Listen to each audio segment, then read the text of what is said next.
आज हम लेंगे लोक वित्त, प्रकृति तथा क्षेत्र, public finance, nature and scope. लोक वित्त अर्थशास्त्र का एक महत्वपूर्ण अंग है। वित्तीय विज्ञान आरंभ से ही आर्थिक अध्ययन का एक भाग रहा है। लोक वित्त अर्थशास्त्र की वह शाखा है जिसमें सरकार की आय, व्यय तथा उनके प्रशासन का अध्ययन होता है। आधुनिक राज्य का स्वरूप कल्याणकारी राज्य का है। केवल शांति एवं व्यवस्था बनाए रखना तथा देश को बाह्य आक्रमण से सुरक्षित रखना ही अब राज्य के कार्य नहीं रह गए हैं। राज्य ने अब नागरिकों को न्यूनतम सुविधाएं प्रदान करने का दायित्व स्वीकार किया है। राजकोषीय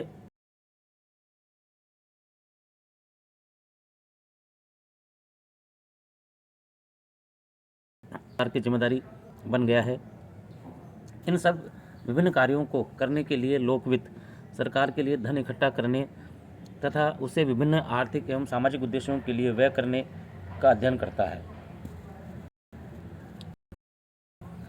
के लिए राजस्व शब्द प्रयोग किया जा रहा।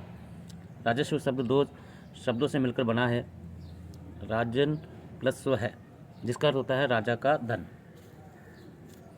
राजतंत्र में राजा समाज का प्रमुख होता था, अतः राजस्व वास्तव में राजा का धन होता था।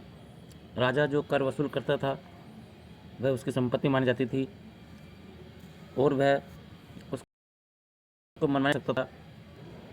न उसे बनाने की आवश्यकता थी, न किसी की अनुमति की। आज विभिन्न देशों में लोकतांत्रिक व्यवस्था है जिसमें राजा का स्थान जनता के चुने हुए प्रतिनिधियों ने ले लिया है। लोकतंत्र में जनता से लिया गया कर जनता के हित में प्रयोग किया जाता है तथा राजस्व का अर्थ राजा का धन न रहकर जनता के निर्वाचित प्रतिनिधियों का धन हो जाता है। अतः राजस्व के लिए लोक शब्द का प्रयोग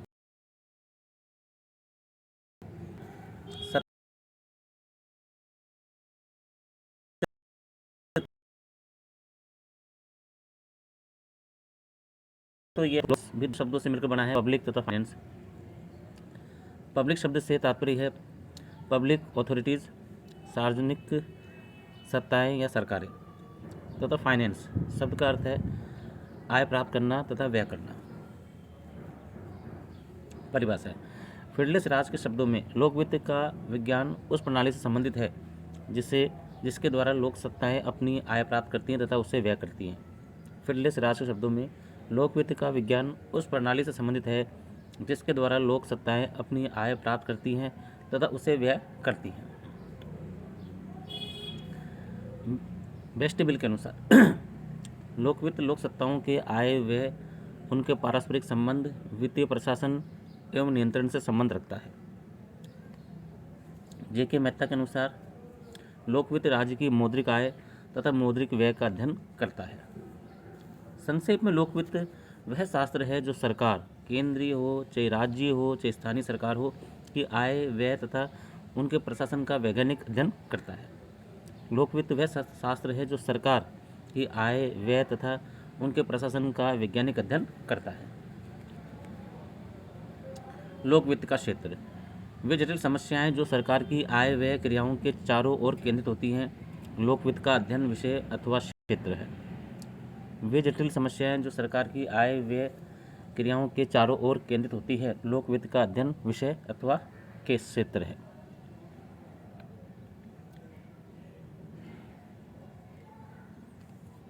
लोक वित्त का अध्ययन निम्न भागों में किया जाता है। लोक वित्त ये अध्ययन क्षेत्र हैं। पहला है सार्वजनिक व्यय, दूसरा है सार्वजनिक आय, तीसरा है सार्वजनिक ऋण, चौथा है वित्तीय प्रशासन और पांचवा है आर्थिक स्थायित्व।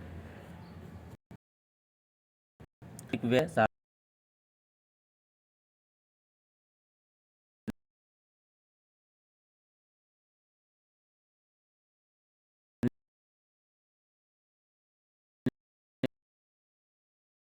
के कारण इसका महत्व बढ़ता जा रहा है।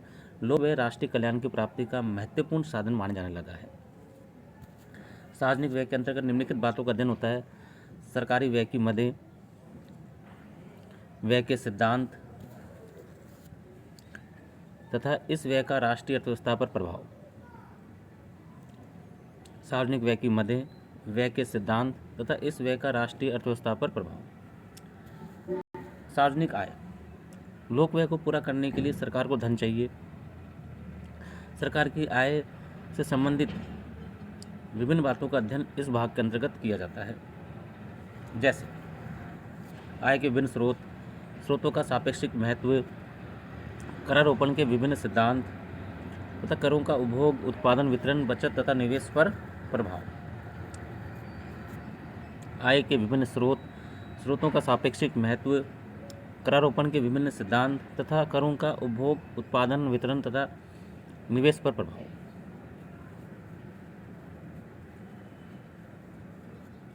तीसरा है सार्वजनिक ऋण। आजकल सरकार के खर्चे बहुत बढ़ गए हैं तथा कर इत्यादि साधनों से ये खर्चे पूरे नहीं होते हैं, इसलिए आधुनिक सरकारों को आंतरिक तथा बाह्य ऋण लेने पड़ते हैं। यद्यपि यह भी आय का एक साधन है, परंतु यह विशेष प्रकार की आय है। परंतु साधनों से प्राप्त आय सरकार लौटाती नहीं है, परंतु ऋणों से प्राप्त रकम लौटाई जाती है। इसके अंतर्गत हम निम्नलिखित विषयों का अध्ययन करते हैं।